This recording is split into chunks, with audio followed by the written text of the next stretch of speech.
Hello dear student and parents. It's a very important session for you all. बहुत महत्वपूर्ण है आपके लिए. आज जिन चीज़ों पे जिन मुद्दों पे बात करने वाला हूँ उसमें कोचिंग का टीचिंग का एक बहुत अहम हिस्सा होता है. It is a very important part, that is evaluation process. Suppose I am teaching the student physics, or someone is teaching chemistry and someone is teaching biology, maths and other subjects. तो definite बात है कि एक limit तक हम chapter को पढ़ाते हैं. उसके बाद में किसी पर्टिकुलर फ्रीक्वेंसी से means weekly test can be there, even fortnightly test, even monthly test, and later on कई बार तो आपने देखा होगा एक वर्ड होता है DTS, that is daily test series. Daily test series DTS. तो एक तो फ्रीक्वेंसी ऑफ टेस्ट हो गई, लेकिन अब टेस्ट का मीनिंग क्या है और टेस्ट का जो पर्पस है, इवैल्यूएशन का जो पर्पस है कि मैंने क्या पढ़ाया, मेरे बच्चे को समझ में कितना आया, उसको इवैल्यूएट करना चाहता हूं, पता करना चाहता हूं. तो ये जो पूरा का पूरा प्रोसेस है ये बहुत हैवी लेवल की सिंसियरिटी रिक्वायर करता है from every side, from parent side as well as from student side as well as from coaching side, means teacher side और faculty side. चलिए कुछ टेस्ट पेपर्स थे जिन पे मुझे डिस्कशन करना है, पर सबसे पहले why to take the test मैंने बता दिया. क्योंकि इवैल्यूएशन करना है दोनों तरफ से कि मैं जो समझा रहा हूं वो समझ आ रहा है या नहीं आ रहा है, और समझ आ रहा है तो वो परफॉर्म कितना कर पा रहा है. तो चलिए वन बाय वन हम इन्हें डिस्कस करने की कोशिश करते हैं. पहला पॉइंट है, is it improving the struggling attitude of the student. Actual में क्या है कि बच्चा टेस्ट क्यों दे रहा है या उसका टेस्ट क्यों लिया जा रहा है. There should be some reason. Evaluate क्यों कर रहे हैं, व्हाई इट इज रिक्वायर्ड, क्या जरूरत है इसके, सोचना पड़ेगा, इंपॉर्टेंट है. तो हम ये काम इसलिए करते हैं कि हम स्टूडेंट में एक टेम्परामेंट डेवलप कर सकें, उसका एक एटीट्यूड डेवलप कर सकें, उसे लगे कि मुझे क्वेश्चन करने के लिए क्या क्या चीज़ें जरूरी हैं, what features I require, what characteristics I require, what attitude I am requiring. अब क्या होता है कि यदि आपका टेस्ट पेपर प्रॉपरली डिजाइन नहीं है, कर दिया, बना दिया ना आपने, बना दिया, बहुत इजी बना दिया, बिल्कुल कहीं पर भी उसे एक्चुअल में क्या किया आपने, जो पढ़ाया था एग्जैक्टली वो कवि दे दिया, एग्जैक्टली वो कवि दे दिया. मीन्स मैं जब पढ़ा रहा था मैंने कुछ क्वेश्चन सॉल्व किए, कुछ एग्जाम्पल्स करवाए, और जो एग्जाम्पल्स मैंने करवाए मैंने वही एग्जाम्पल रिपीट करते हुए या थोड़ा सा हेर फेर के साथ में, ज्यादा नहीं, थोड़ा सा डाटा को चेंज कर लिया, 50 मीटर पर सेकंड की जगह 10 मीटर पर सेकंड कर दिया, हाइट बदल दी, छोटे मोटे चेंजेस. सोल पर्पस उसका क्या है कि जो बच्चा है उसे आसानी से कर ले. Is that clear. अब बच्चे ने वो क्वेश्चन किया हुआ था, ठीक है, यदि वो स्टूडेंट पढ़ा है तो उस क्वेश्चन को कर देगा. अब जो स्टूडेंट पढ़ा नहीं है वो तो कर ही नहीं सकता, तो वो तो कैटेगरी अलग हो गई. लेकिन जो पढ़ रहा था उसने उसको पढ़ा था और उसने उसको आसानी से कर दिया.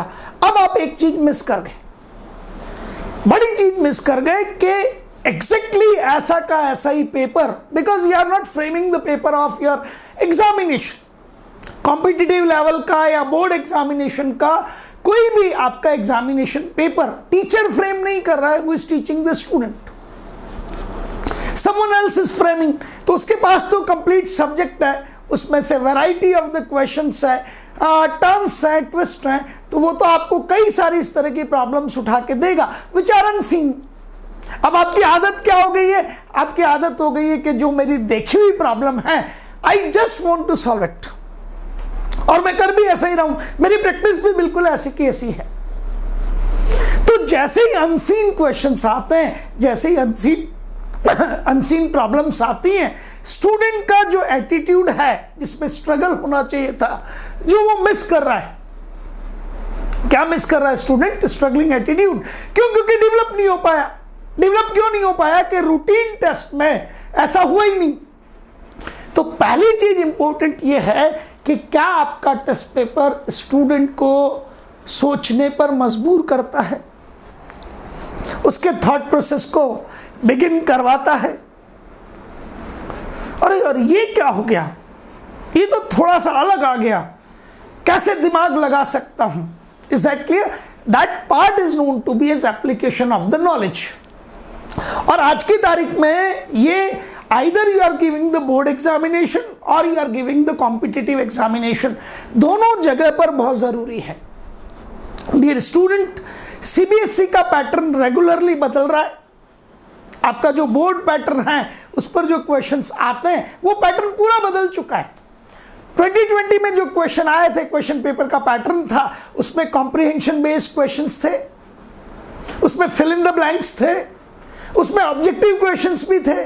तो जो वो ओल्ड पैटर्न हुआ करता था एक सिर्फ सब्जेक्टिव क्वेश्चंस का, वो बदल गया है। और बदल गया है तो अब आपका बोर्ड जो है वैसा नहीं है। Your board examination is not as earlier it was, it get changed out. There are objective questions, there are fill in the blanks, there are comprehension based questions, जहां आपको एक पैराग्राफ दिया गया है, उस पैराग्राफ को आपको पढ़ना है, उससे आपको कंक्लूजन्स निकालने हैं और फिर आगे बढ़ना है। तो पेपर का सबसे इंपॉर्टेंट, एग्जामिनेशन पेपर का बहुत इंपॉर्टेंट हिस्सा होता है कि ये स्टूडेंट में स्ट्रगलिंग एप्टीट्यूड को डेवलप भी करे, स्ट्रगलिंग एटीट्यूड को डेवलप भी करे और इंप्रूव भी करे। It should develop struggling attitude as well as it will continuously improve it, उसको बढ़ाता हुआ इंप्रूव करता हुआ चला जाए, ये बहुत जरूरी है। तो ये कंफर्म हो गया कि टेस्ट पेपर्स में कुछ इस तरह के क्वेश्चंस नजर आने चाहिए, कुछ सारे नहीं, पूरे नहीं। Is that clear? Test paper का एक डिजाइन होता है, उसमें इजी क्वेश्चंस भी दिए जाते हैं, उसमें डिफिकल्ट भी दिए जाते हैं, कुछ वेरी डिफिकल्ट भी होते हैं। लेकिन पूरे पेपर को आप इजी नहीं कर सकते, वो डेफिनेटली ऐसा होना चाहिए। और ये जो कोचिंग का पर्पस है ना, ये जो हम आप लोगों के लिए कर रहे हैं, इसका तो सोल पर्पस ही ये है कि आप में स्ट्रगलिंग एटीट्यूड डेवलप हो जाए। अरे डियर स्टूडेंट, आगे चल के देखिए आप कितने सारे लोग फाइट कर रहे हैं एक चीज के लिए। 16 lakh student want to become the doctor, 16 lakh बच्चे डॉक्टर बनना चाहते हैं। मुश्किल से गवर्नमेंट सीट्स एमबीबीएस की 30,000 मीन्स 30,000 सीट्स के लिए 16 लाख पीपल, 15,70,000, 15,70,000 फेलियर्स पे जाएंगे। अभी रिजल्ट आने वाला है 2-3 दिन में, आप देख लीजिएगा। अब ये फेलियर्स पे जाने वाले लोग हैं कौन, क्यों जाते हैं ये फेलियर्स पे? ऐसा नहीं है, उस पूरे के पूरे टेस्ट पेपर के यदि आप मार्क्स देखेंगे ना, आई से टू यू के 720 में से ये जो 16 लाख बच्चे हैं ना, मुश्किल से 12 लाख बच्चों के भी 200 से ऊपर नंबर आते हैं। हार्डली 12 लाख जो बच्चे हैं उनको छोड़ दो, बाकी लोगों के 4-5 लाख लोगों के मार्क्स 200 से अबव आते हैं, बाकी के सब बिलो 200। आउट ऑफ 720 200 स्कोर नहीं कर पाते, आउट ऑफ 720 200 स्कोर नहीं कर पाते।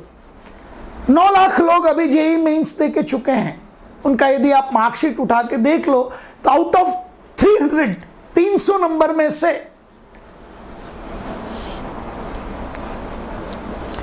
हाउ मेनी 300 में से 80 मार्क्स नहीं आए, लगभग 5 लाख लोगों के। Is that clear? तो बहुत इंपॉर्टेंट चीज है कि ये आपका क्या करे, स्ट्रगलिंग एटीट्यूड डेवलप करे। तो टेस्ट पेपर को देखिए, टेस्ट पेपर में स्ट्रगल आना चाहिए, तभी तो ले रहे हैं, वीकली ले रहे हैं, तभी तो फोर्टनाइटली ले रहे हैं, तभी तो हम क्या कर रहे हैं, मंथली ले रहे हैं। तो आप पेपर पे ये देखिए, आपको कुछ क्वेश्चंस में, suppose I am giving you 10 questions, तो एटलीस्ट 3-4 क्वेश्चंस में तो स्ट्रगल आना चाहिए। बल्कि प्रिपेयर करते समय तो मैं कहता हूं 5 क्वेश्चंस में 50% स्ट्रगल आना चाहिए, ताकि आदत पड़ जाए आपकी स्ट्रगलिंग की। दूसरी चीज, is it at par with purpose? अरे भाई, क्या वो आपका पर्पस सॉल्व कर रहा है? क्या वो आपका जो पर्पस है जिसके लिए आपने ज्वाइन किया है, उस पर्पस को सॉल्व कर पा रहा है? इससे एक और इंपॉर्टेंट चीज पे आता हूं, is it made with the sole purpose to create feel good among students with some hidden agenda? Is it made with the sole purpose to create feel good among students with some hidden agenda? एक छुपा हुआ agenda है। इसको बहुत, जिसे कहते हैं ना, देशी भाषा में कहते हैं मीठा मीठा करते रहो, मीठा बोलो, ठीक है। वो सिखाओ ही मत जो सिखाया ही नहीं जा सकता, और जो आपके किस्म एग्जामिनेशन में आता है, तो आपने बच्चे को क्या कर रखा है? बेवकूफ बना रखा है। और रीजन उसका यह भी है कि आपको बेवकूफ कोई कब बना सकता है? जब आप बेवकूफ बनने के लिए तैयार हैं। और मोस्टली स्टूडेंट्स, आपको डेफिनेटली पेरेंट्स को और स्टूडेंट्स को बुरा लगेगा, मोस्टली हम बेवकूफ बनने के लिए तैयार होते हैं। क्यों? क्योंकि हमें स्ट्रगल करना अच्छा नहीं लगता। We dislike struggle. हम ब्रेकआउट कर जाते हैं स्ट्रगल्स में, टूट जाते हैं हम। समझ रहे आप मेरी बात को? वो खतरनाक है, डेंजरस है वो, बिकॉज ऑफ द फैक्ट कि बिना स्ट्रगल के आप फॉरवर्ड नहीं जा सकते, जा ही नहीं सकते। तो अधिकतर क्या होता है कि बिल्कुल बिकॉज ऑफ द फैक्ट के बहुत एक्सपीरियंस होता है लोगों को, बहुत सारे स्टूडेंट को देखा होता है उन्होंने, उनका एक पर्पस है, ठीक है ना, उसको मालूम है that those people are doing the business. हम बिजनेस कर रहे हैं, और बिजनेस कर रहे हैं तो ठीक है यार, नहीं कर रहे हैं मत करने दो। तो कुछ नहीं करते, वो सीधा सीधा काम करते हैं, एक माहौल बनाते हैं फील गुड का, जिसमें कोई स्ट्रगल नहीं है किसी भी तरह का, और उसके पीछे हिडन एजेंडा होता है कि उनका बिजनेस ग्रो करता चला जाए। आप ये सोच रहे होंगे कि आप बिजनेस नहीं कर रहा है Dev Sharma, I am doing the business but I do the ethical business. My purpose is very clear.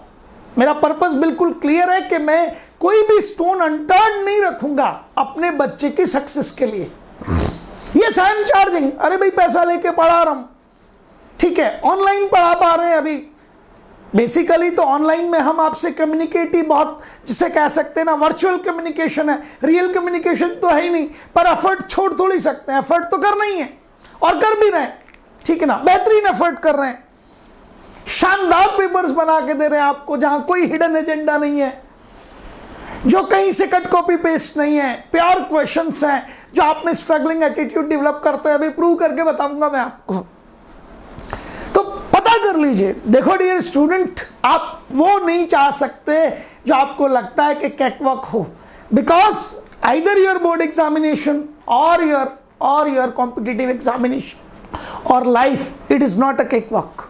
इनमें से कोई भी केकवॉक नहीं है, कोई भी नहीं है, ठीक है ना। बहुत ध्यान से समझना पड़ता है इन सब चीजों को। अब इतनी सारी चीजें मैंने आपको बताई, तो आपका कई बार वो पर्पस ही सॉल्व नहीं कर रहा है, पर्पस ही सॉल्व नहीं कर रहा है। So many times you are going for a monthly test, आपने टोटल देखा तो यार 9-10 टेस्ट हुए हैं, हार्डली 9-10 टेस्ट पूरे साल भर में।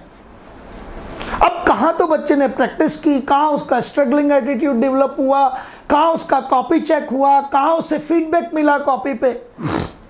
हमारे यहां तो बहुत खतरनाक मामला है, हमारे यहाँ तो कॉपी चेक हो के, क्योंकि अभी आप सबके सब लोग हम ऑनलाइन मोड पे चल रहे हैं, तो आपको तो फोटो खींच के मुझे व्हाट्सअप करना पड़ता है।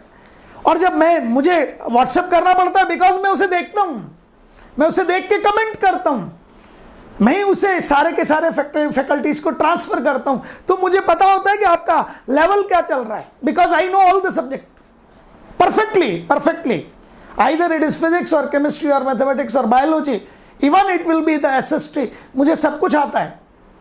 आई एम ए स्कॉलर, और मैं रोज पढ़ता हूं, स्वाध्याय मेरे आचरण में है, मेरे आचरण में स्वाध्याय पढ़ता ही रहता हूं, और सबको यही कहता हूं कि स्वाध्याय बहुत जरूरी है। Self study, because self study से ही आप, जिसे कहते हैं ना, तर्क करना सीखते हैं, लॉजिक सीखते हैं, एनालिसिस सीखते हैं, कंपैरिजन सीखते हैं, कंक्लूड करते हैं। समझ रहे डियर स्टूडेंट्स एंड पेरेंट्स? तो हमारे यहां तो हमने सिस्टम को इतना बेहतरीन कर दिया, और हम इस चीज पे हमेशा स्टूडेंट और पेरेंट्स को कहते रहते हैं कि आपका बच्चा यदि टेस्ट में अच्छा परफॉर्म नहीं कर पा रहा है, इसका ये कहीं से मीनिंग नहीं है कि वो इंटेलिजेंट नहीं है।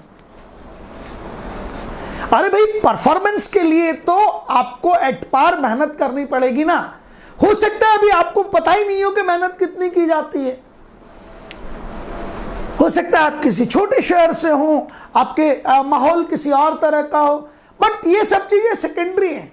मैं ऐसे कई स्टूडेंट को जानता हूं जिनके माता पिता का, मैं खुद भी ऐसा हूं, मेरे मदर फादर का साइंस और इंजीनियरिंग से कभी कोई लेना देना नहीं रहा। मेरे मदर और फादर दोनों के दोनों ही आर्ट्स से रिलेटेड लोग हैं। मेरी मदर संस्कृत से रिलेटेड है और मेरे फादर हिंदी और संस्कृत से रिलेटेड थे। उनका कोई लेना देना कभी साइंस से रहा ही नहीं।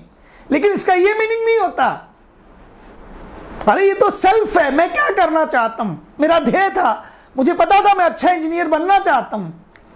इट वॉज माई, ये मेरी आत्मा कहती थी कि मैं बनूंगा, मेरा इनर पार्ट कहता था आई विल डू दैट, और उसके लिए मैं खूब स्ट्रगल करता था, खूब मेहनत करता था। वही चीज आपको सिखाते हैं, तो सीखिए उसको मजे से, और कोई हिडन एजेंडा नहीं। आपको पेपर जैसा लेवल है वही मिलेगा, आपको उस पर स्ट्रगल भी करना है। और चूंकि बहुत सारी चीजें तो हमने कंप्लीट करा दी हैं, तो अब बहुत नई नई चीजें लेके नए आयामों के साथ हम आपके पास आते रहेंगे। बट चलिए, अब चूंकि मेरे स्टूडेंट को मैंने जो क्वेश्चंस दिए थे, उन क्वेश्चंस को मैंने जब चेक किया, देखा, बहुत अच्छे स्टूडेंट्स ने भी जो गलतियां की, कई सारी चीजों पर वो अपनी स्मार्टनेस को इधर उधर कर गए, और ये होना था। अरे भाई, तभी तो वी पीपल आर हियर। आप उसी चीज को करेक्ट करने के लिए तो यहां हैं। तो चलिए, अब मैं बिगिन करता हूं। एक टेस्ट पेपर का क्वेश्चन है, it is motion under gravity. कहां से है? It is from motion under gravity. Body of mass 5 kg, ठीक है, thrown upwards with the vertical speed of 50 metre per second. तो बहुत आसान सा डाटा दिख रहा है कि हमने इसे वर्टिकली अपवर्ड थ्रो किया 50 मीटर पर सेकंड से। Then find the height at which momentum of the body is half the initial momentum. Find the height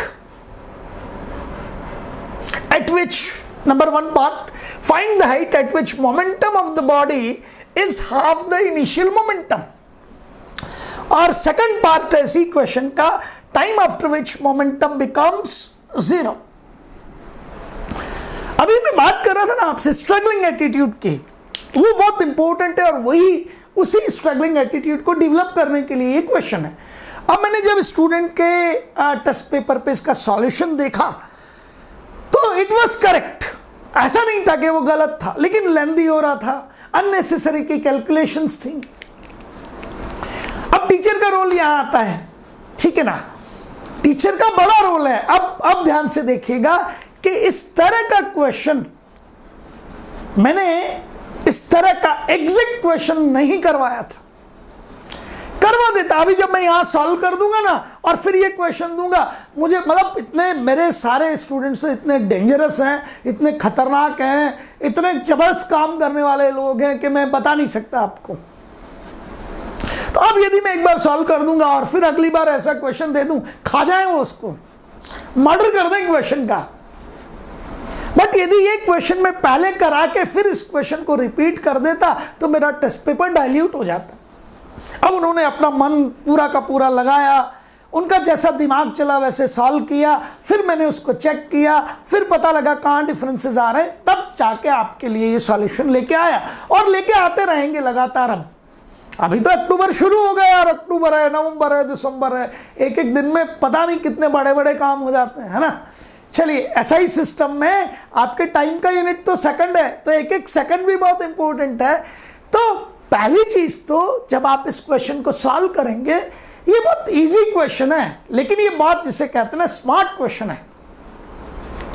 यहां लॉजिक बहुत बड़ा रोल प्ले करता है, तो मैं आपको स्मार्ट अप्रोच सिखाता हूं, बहुत ध्यान से समझिएगा। It is a very smart approach. Momentum is equals to होता है P, that is equals to m into v, mass into velocity, और आप यहां भी इसको स्पीड भी कह दें, कोई फर्क नहीं पड़ता। हालांकि हमें पता है momentum is a vector quantity, ये मैंने आपको कई बार बता रखा है। तो अब यदि कोई मुझे कहता है सर मोमेंटम p, इसकी डिपेंडेंस किस किस पे है, तो p depends on two things. One is m, that is mass, and one is what, the speed और वेलोसिटी।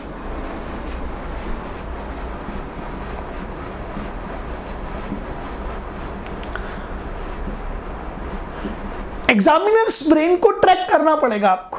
अब यदि मैं कहूं कि P इन दोनों क्वांटिटीज पे डिपेंड करता है और डिपेंडेंसी भी कैसी है, तो आप कहोगे P is equals to simply m into v. अरे भाई 9th क्लास में, 10th क्लास में, 8th क्लास में आप लीनियर इक्वेशंस तो पढ़ते हैं, लेकिन उस लीनियर इक्वेशन का मीनिंग ही नहीं समझते। अभी मैं कह दूं ना ये लीनियर रिलेशन है, अच्छे से अच्छा बच्चा 1 सेकंड में खत्म हो जाता है, पता नहीं कौन सा रिलेशन आ गया। सो बी केयरफुल। वो जो मैथ्स है जिसको मैं आजकल खुद पढ़ा रहा हूं आपको, उससे लॉजिक डेवलप कीजिए। अब मैंने कहा लीनियर का मतलब होता है कि वेरिएबल के पावर ऊपर कितना जाना चाहिए, 1। मैं आपको अभी करके बताता हूं, ध्यान से देखना। तो मोमेंटम इज इक्वल्स टू, आपने क्या लिखा, मास एंड पावर कितनी गई 1, और स्पीड या वेलोसिटी उसकी भी पावर कितनी गई 1। मींस ये रिलेशन मास के टर्म में लीनियर रिलेशन है। इक्वेशन है ना, इक्वल साइन लग रहा है ना, तो दिस इज सिंपली नथिंग, मास के टर्म में पावर कितनी है मास के ऊपर, आप लिखते थे ना y equals to 3x। It is a linear equation in two variables, agreed, linear equation in two variables. अब x के ऊपर पावर कितनी है 1 और y के ऊपर भी पावर कितनी है 1। That means it is a linear relation. Power कितनी होनी चाहिए 1, मोमेंटम के ऊपर पावर कितनी 1, मास के ऊपर पावर कितनी 1, तो मास के टर्म में ये लीनियर हो गया। और वेलोसिटी और स्पीड की भी पावर कितनी 1, तो स्पीड के टर्म में भी ये क्या हो गया, लीनियर हो गया। ठीक है, अब ध्यान से देखिएगा, सबके सब अच्छे। अब यदि कोई मुझे कहता है sir keeping mass constant, so P equals to m into v, mass को हम नहीं बदलेंगे, बॉडी का मास कांस्टेंट है, ठीक है, m लिख दिया। अब पहले स्पीड थी सपोज 10, तो मोमेंटम आया m इंटू 10। अब मैंने स्पीड डबल कर दी, अब मैंने स्पीड कर दी 20,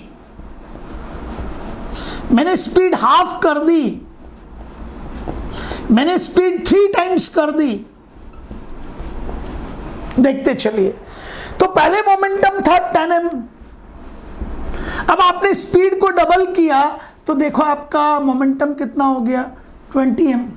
तो स्पीड डबल होते ही मोमेंटम भी डबल हुआ, स्पीड 10 से 20 तो मोमेंटम 10m से 20m।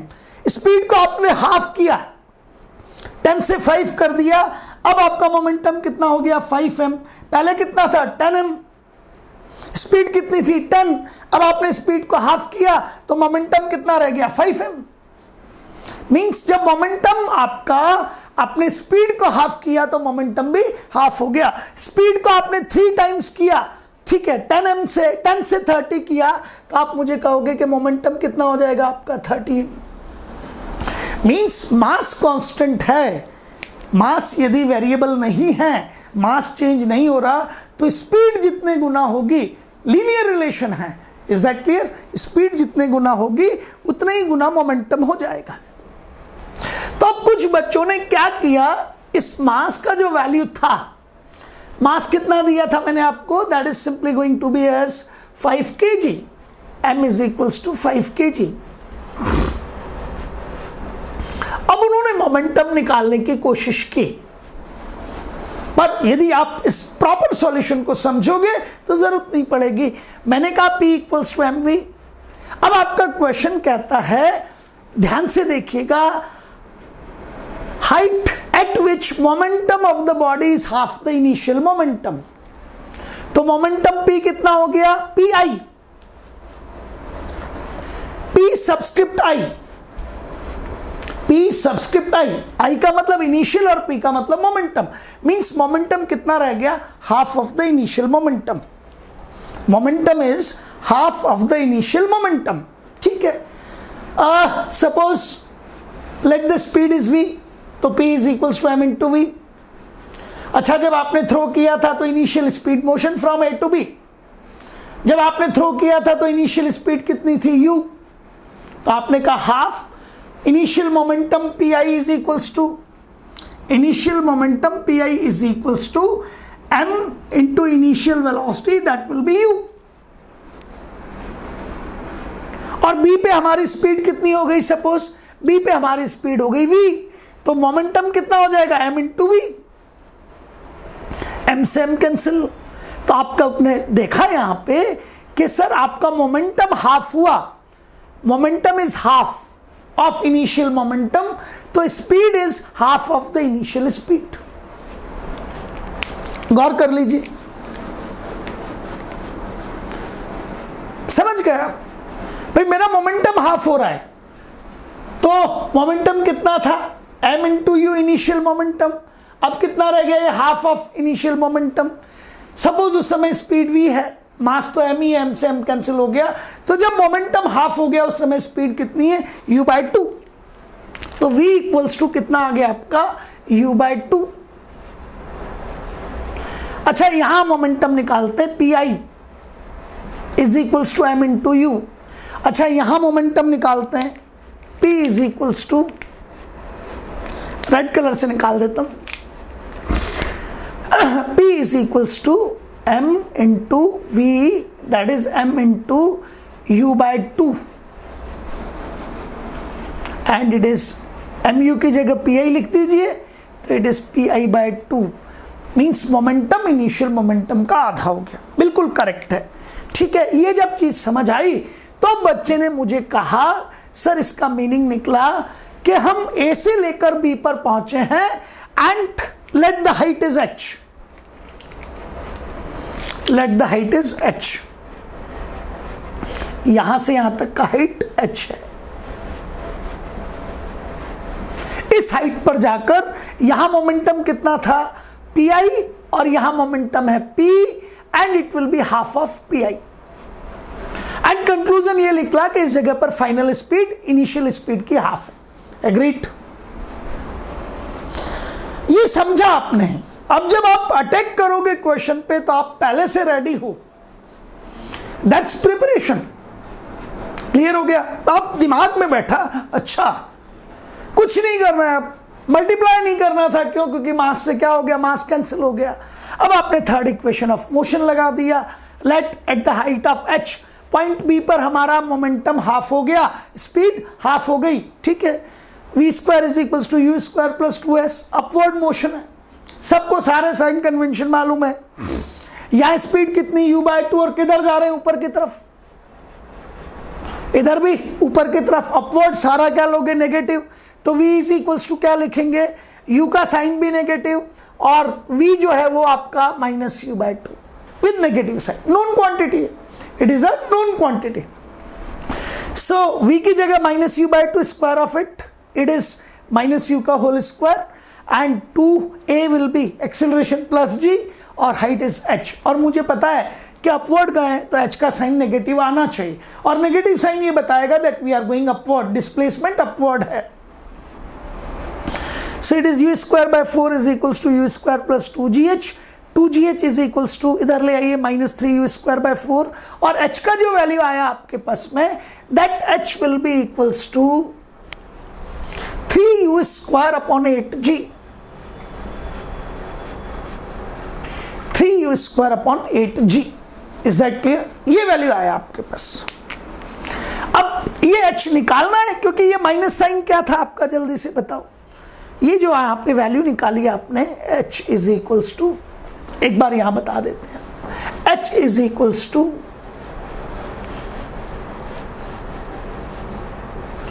-3u square upon 8g।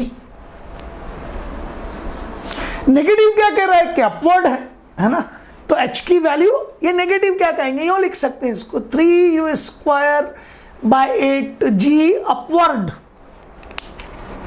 Minus का मतलब डिस्प्लेसमेंट अपवर्ड हुआ। All quantities in upward direction are taken as negative. Downward positive, ये ले लीजिए। तो h की वैल्यू आ गई हमारे पास में 3u स्क्वायर अपॉन 8g। 3 की जगह 3, u कितना था 50, 8, g की वैल्यू 9.8 की जगह 10 ले लीजिए, दिया हुआ नहीं है, कैंसिल हो जाएगा। दिया होता तो जो वैल्यू दी होती वो ले लेते। 3 it is 50 into 50 upon 8 into 10, ऊपर हो गया 250 एंड 3 बाय 8।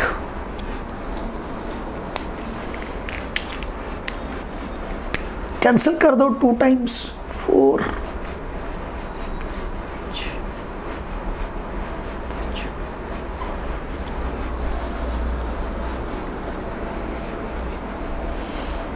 it is 375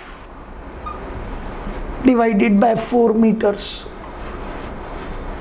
9 चौक 36, बचा 1, 4 तिया 12, बचे 3, 7 चौक 28, 2, 93.75 meters हाइट। इस हाइट पर जाकर what will happen? Momentum will be halved। अब यदि मैं तुम्हें कहता कि ये बॉडी 5 kg की होती या ये बॉडी 10 kg का होता, ये 20 kg का होता, क्यों? क्योंकि मोमेंटम हाफ हुआ कब? जब स्पीड हाफ हुई, और इस हाइट पर आकर स्पीड हाफ हो जाएगी। आगे बात समझ में? तो अननेसेसरी मल्टीप्लाई नहीं करना है। एक और क्वेश्चन है, time after which momentum becomes 0।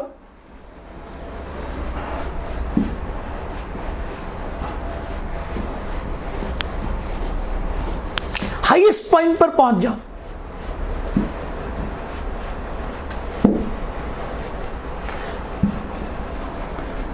Speed इंपार्ट कितनी की थी? you imparted the initial speed of u vertically upwards and this is a, कहां पहुंच गया? b पे। मोमेंटम 0, हमें क्या चाहिए? Time after which momentum is 0। Time after which momentum is 0, यही चाहिए। बी पे आपने कहा सर फाइनल स्पीड इज 0। अब फाइनल स्पीड बी पे 0 हो गई, means it is the maximum height, highest point, and let it is capital H। Do you want to calculate it? No sir, हमें क्या चाहिए? यहां से यहां तक का टाइम चाहिए। मोमेंटम 0 कैसे हुआ? इस पॉइंट पे momentum P is equals to m into V होता है। m इंटू स्पीड कितनी हो गई? 0, तो momentum is equals to 0। Means B point पे, हाईएस्ट पॉइंट पे आपका मोमेंटम कितना है? 0 है, ये लिख दिया, P इज इक्वल्स टू 0। अच्छा, इस पॉइंट तक जाने में टाइम कितना लग रहा है? That is small t, that I want to calculate. Motion from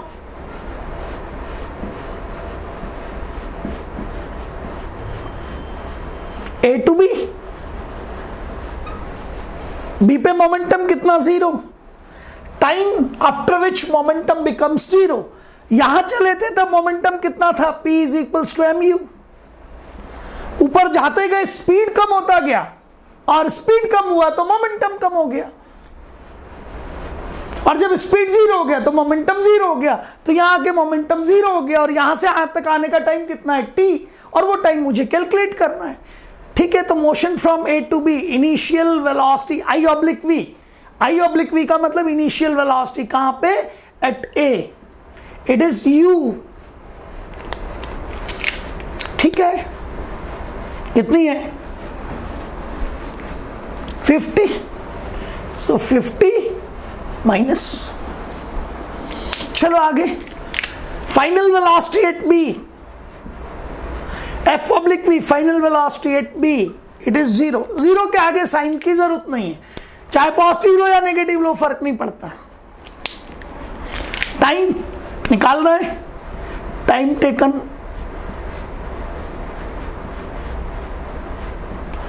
t from A to B that I want to find and let it is t, इसको कह देते हैं t। अननोन क्वांटिटी है, अननोन क्वांटिटी का sign नहीं लगाना है और टाइम आपका प्लस माइनस होता भी नहीं। समझ क्लियर आ गया, हो गया सबको? टाइम का कोई प्लस माइनस नहीं, ठीक है, बट अननोन क्वांटिटी का साइन रखना भी नहीं होता, ठीक है। v हो गया, u हो गया, first equation of motion.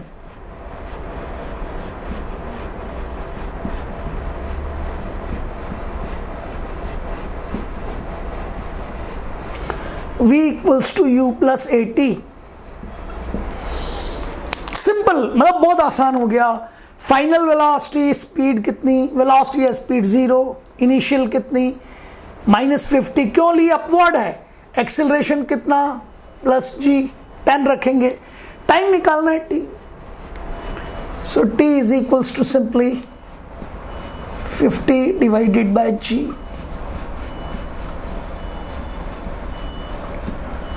5 second. Means यहां से यहां तक 5 सेकंड लगेंगे और इन 5 सेकंड में यहां जाके स्पीड कितनी हो जाएगी, 0, और स्पीड 0 हो गई तो यहां जाके मोमेंटम कितना हो जाएगा, 0। So time after which momentum becomes 0 it is equals to what, 5 second.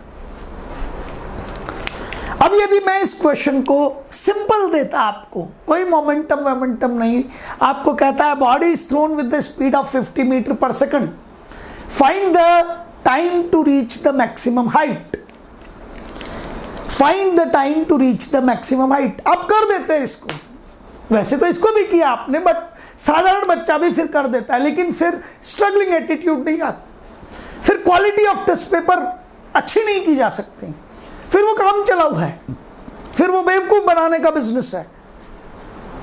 Is that clear? तो अब आपने कहा सर सपोज 5 kg की जगह पे, तो मैंने आपको कहा था कि इस जगह पर इंपॉर्टेंट आपका u है, टाइम टेकन, पूरा एक लेक्चर लिया था मैंने, तो वो आपने पढ़ लिया है और अब कर लीजिएगा। तो इस तरह से जो आपने मोमेंटम कैलकुलेट करके जो आपका थोड़ा सा टाइम वेस्ट हुआ, डोंट वेस्ट इट, ठीक है। चलिए एक और क्वेश्चन, ये भी बहुत इंपॉर्टेंट है, वही मोशन अंडर द ग्रेविटी का क्वेश्चन है एंड इट इज 2, क्योंकि 5 में से 2 क्वेश्चन आपके डेंजरस थे, ठीक है, रखते ही हैं dangerous questions. Solution number 2, dangerous in the sense कि आपको दिमाग लगाना पड़ेगा। सॉल्यूशन 2, क्वेश्चन को पढ़ी, बहुत सारी चीजें थी इसमें। Mass 2 kg, initial vertical speed 9.8 metre per second, from the tower of height 19.6 metre, ठीक है, वर्टिकली अपवर्ड। ध्यान से समझिएगा,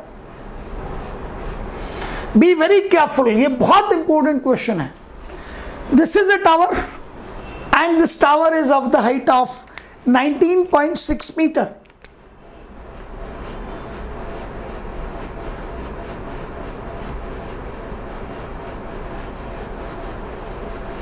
This tower is having a height of 19.6 metre.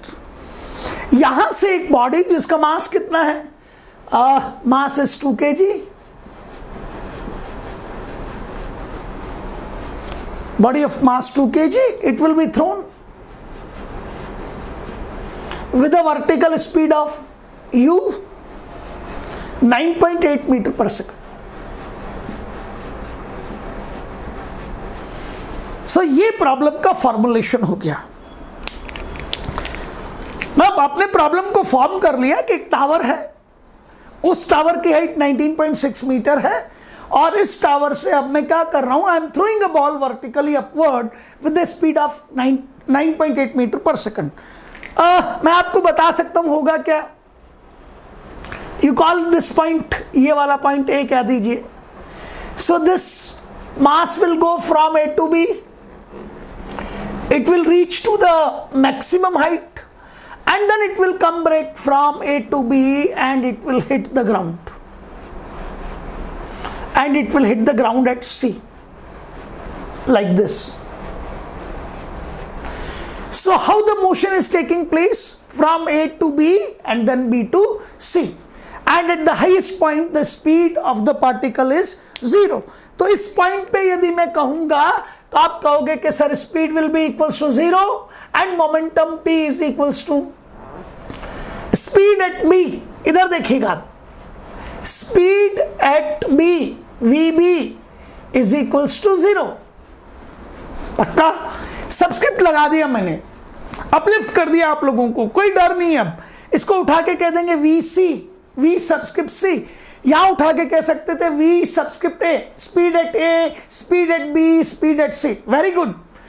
तो ठीक है, अब मुझे कोई कहेगा सर मोमेंटम एट B, तो यही तो कहूंगा mass into speed at B, mass into speed at B, mass into speed at B. अब B कितना है? VB 0, तो मोमेंटम कितना हो गया? 0. मींस हाईएस्ट पॉइंट पे मोमेंटम कितना? 0 है. पक्का? चलिए क्या क्या पूछा है एक बार पता कर लेते हैं. Height where the momentum, height where the momentum is 0, is 0.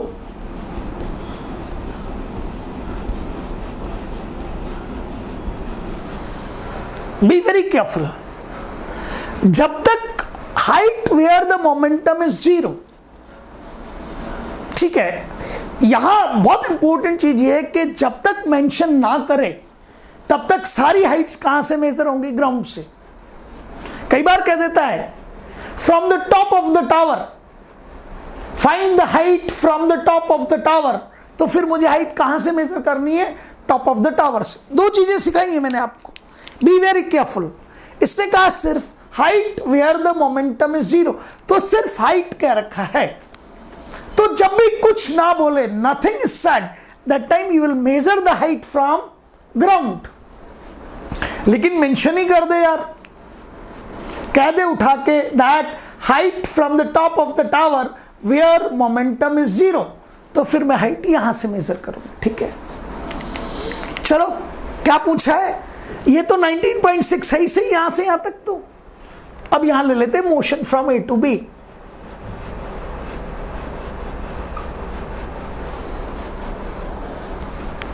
Motion from A to B. Initial velocity at A upward है, नेगेटिव लोगे. अब हर बार बोलता हूं मैं आपको ताकि कहीं भूलो ना. 9.8 metre per second with negative sign. Final velocity at B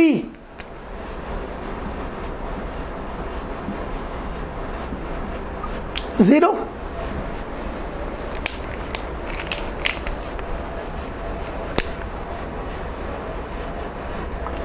distance और डिस्प्लेसमेंट A टू B, जो डिस्टेंस है वही डिस्प्लेसमेंट है.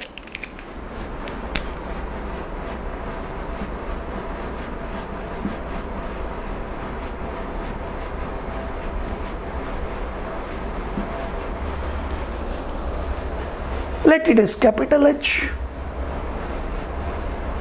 Unknown, yes, शाबाश. unknown है तो we will not put the sign.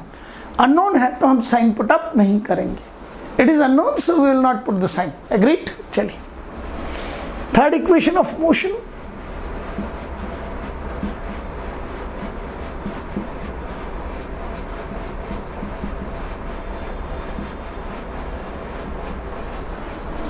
ठीक है, v square is equals to u square plus 2as. v square is equals to u square plus 2s. Final velocity 0, 0 का square 0, minus 9.8 and the square of it. बाद में कर लेंगे. Smartness लीजिए, cancel होगी चीजें, ठीक है ना. 2 plus g and h, so 2gh is equals to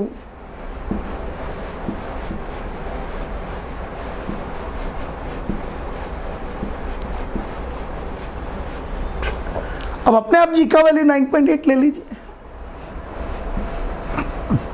9.8 का स्क्वायर अपॉन 2 इंटू 9.8, ये cancel, it is 9.8 by 2 and you will get the height as 4.9 meters.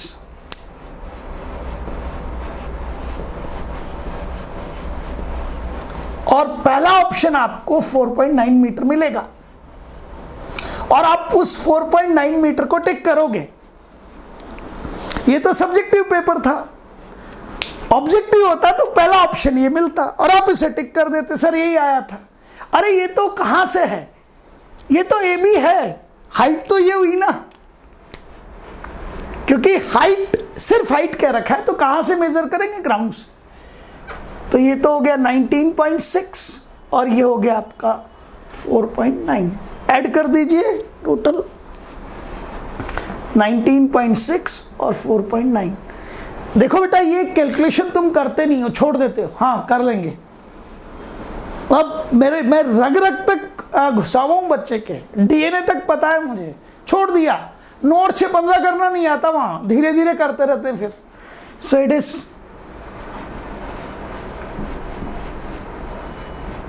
9 और 4 13 14, 24.5 मीटर्स। इसके आंसर है 4.9 metre from the top of the tower, 4.9 metre from the top of the tower and 24.5 metres from the ground. Agreed? चलिए, अब यहां आपको कोई momentum calculate नहीं करना था, ठीक है, हो गया।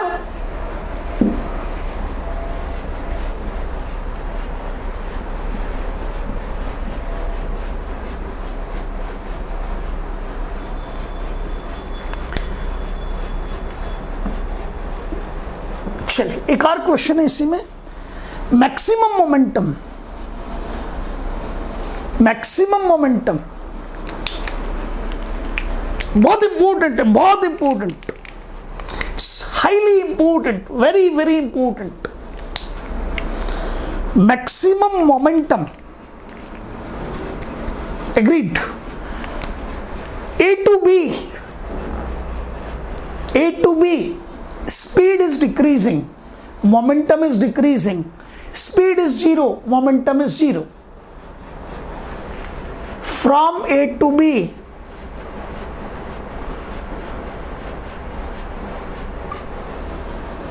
अब मोमेंटम डिक्रीज हो रहा है, ठीक है, momentum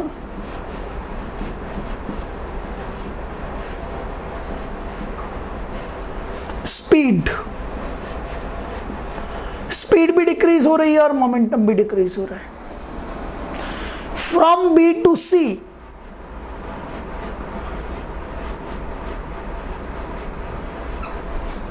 from B to C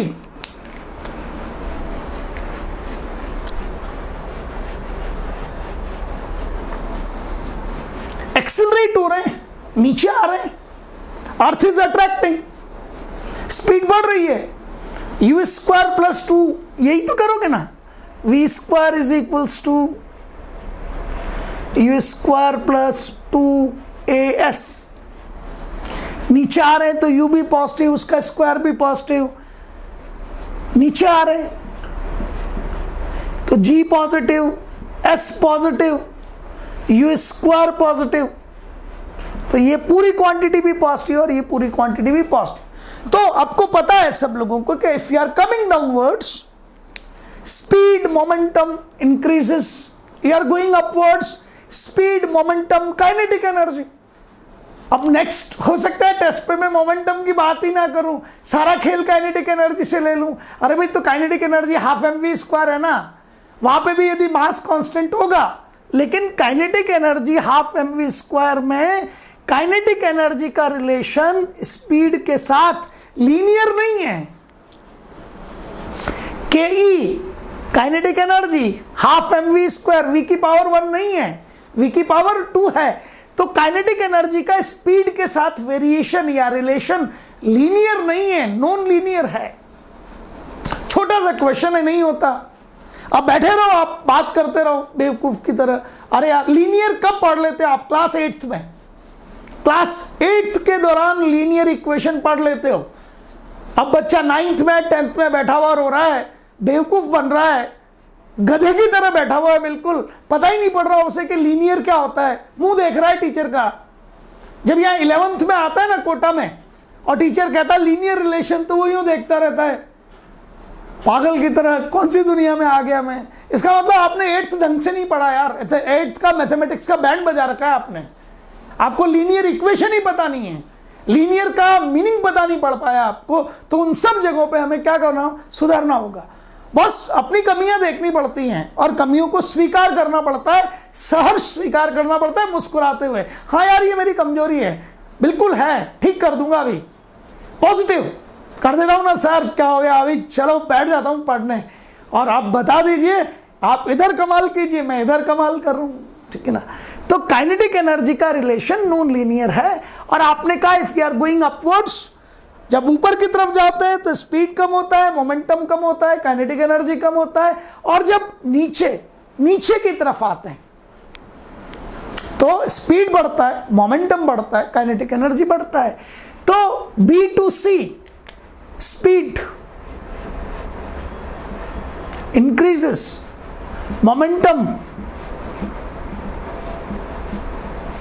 increases. Agreed? So speed at C is maximum. Speed at C is maximum. Speed at C is maximum. So momentum at C is maximum. कहाँ momentum maximum है? C पे। बस बहुत आसान। चलो, motion from A to C direct ले सकते हैं, बिल्कुल बिल्कुल। क्या पूछा है इसने? Maximum momentum. इधर देखिए,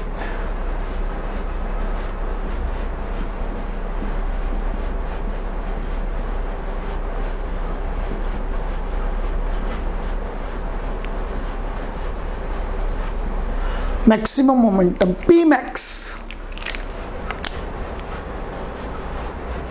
maximum momentum P maximum is equals to P at C, and it will be equals to mass into speed at C. मास की वैल्यू मालूम है हमको, स्पीड एट C निकाल लेते हैं। Motion from A to C, very very important, बहुत important है। Motion from A to C, ठीक है। Initial velocity at A U, and it is upward minus 9.8 meter per second.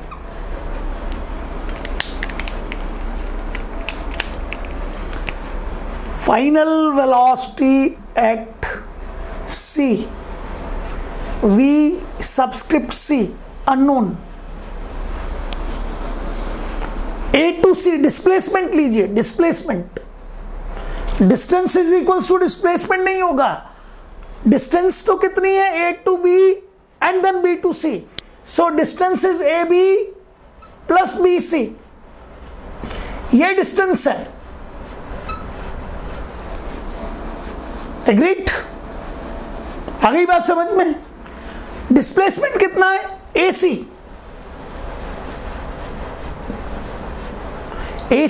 सिर्फ। So displacement is AC.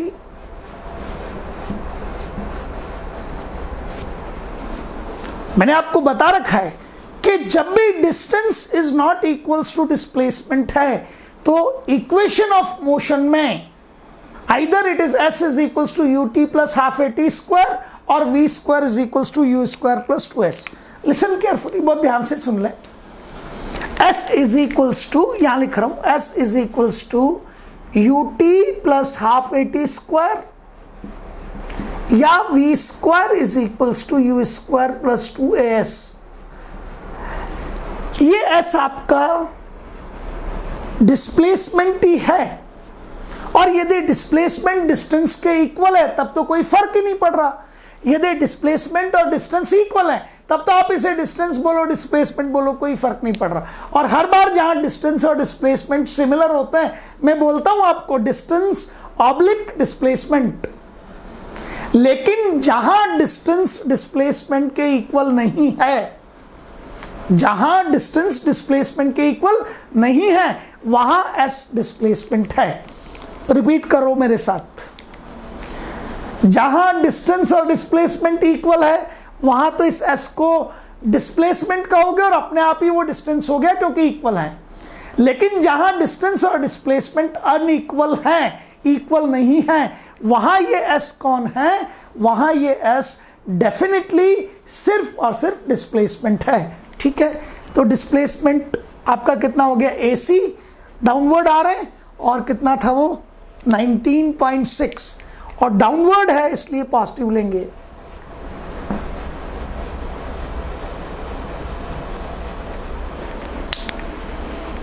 बस acceleration कितना था जी? Positive.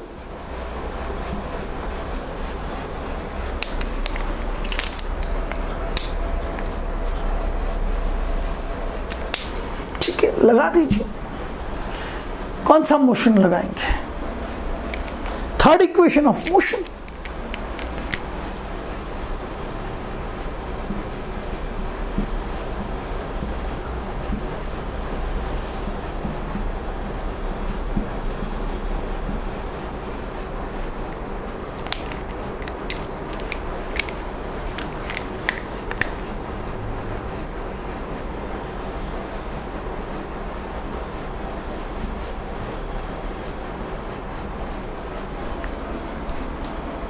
Final VC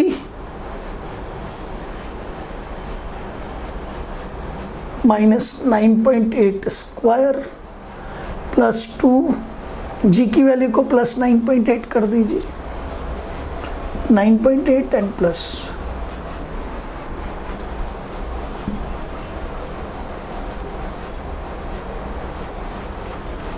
S 19.6 positive.